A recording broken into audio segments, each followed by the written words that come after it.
Recently, I did a video on Katy Perry's interview with Zane Lowe for Apple Music, but the part that I didn't cover was what Zane said about religion because I wanted to go ahead and save that for another video altogether. So that's what we're going to talk about today. We're going to play the clip and then we're going to discuss his comment. So let's go ahead and get right into it. If this is your first time here, go ahead and hit that sub button. And meme team, you guys ready? Then let's go! And, a lot of fundamental Christians hate that idea. They hate the idea of a person that's spiritual or blah, blah, blah. But it is. Well, they want you to be on their team. It's really widespread.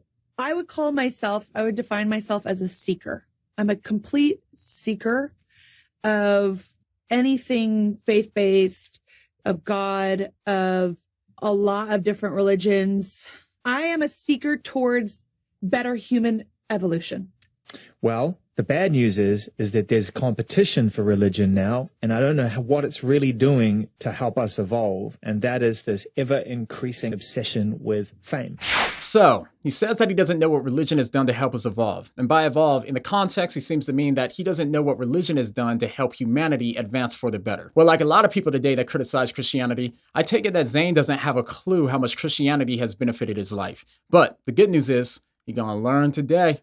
Now let's go ahead and start with generic religion, and then we'll get into the benefits of Christianity. So right off the bat, we can go ahead and talk about the studies. The vast amount of studies done on the correlation of religion and mental health and society all show that religion is tied to positive social outcomes. A 2009 paper called Religion, Self-Regulation, and Self-Control is one study that combined all previous studies and sought to find the relationship between religion and crime. And what the study proved was that religion is associated with lower rates of crime and delinquency. In fact, the other studies show that religion is also associated with lower rates of premarital sex, drug abuse, divorce, suicide, depression, lower blood pressure, higher immune systems, and plenty of other things. Now, atheists and skeptics who try to go against the facts will usually focus on one single study as evidence that this just isn't true. And namely, they're usually referring to the study from Gregory Paul.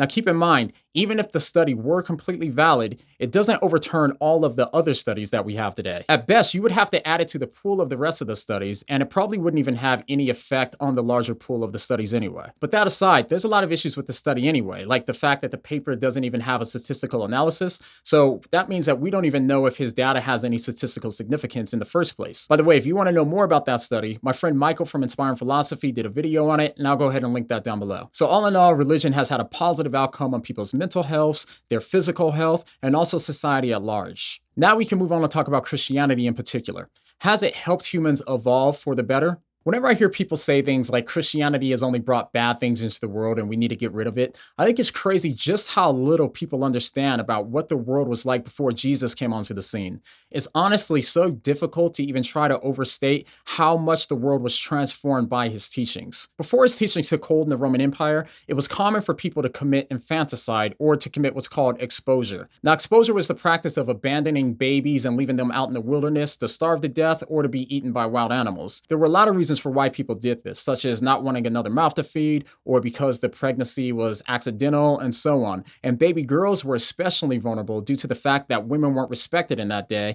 and they were also a dowry liability. But it was the Christians in the early church that would go rescue the children, take them in, adopt them into their families, and in some cases, they even bought the children in order to save their lives. This is because it was the Christians' belief that every life is sacred, and these teachings are largely what brought this practice to an end. Now, most of us today might believe that every life is sacred, but that just wasn't the case at all in that world. Gladiator shows was another example of how little life was valued back then. And gladiator shows were sporting events where they would have people fight and be mauled and gored to death in front of a lot of people. Now, of course, Christians were appalled by this, and it was the Christian view of life that eventually led the Christian emperor Theodosius and his son to ban the gladiator shows. Another example is how women were viewed in those times. Women weren't allowed to get an education or to speak in public, and men could actually divorce their wives if the wife went out in public without a veil, and men were able to cheat on their wives, and also women's testimony were considered half that of a man. But Christianity radically changed all of that as Jesus defended women in public, he talked to women in public, and women eventually became apostles for the church,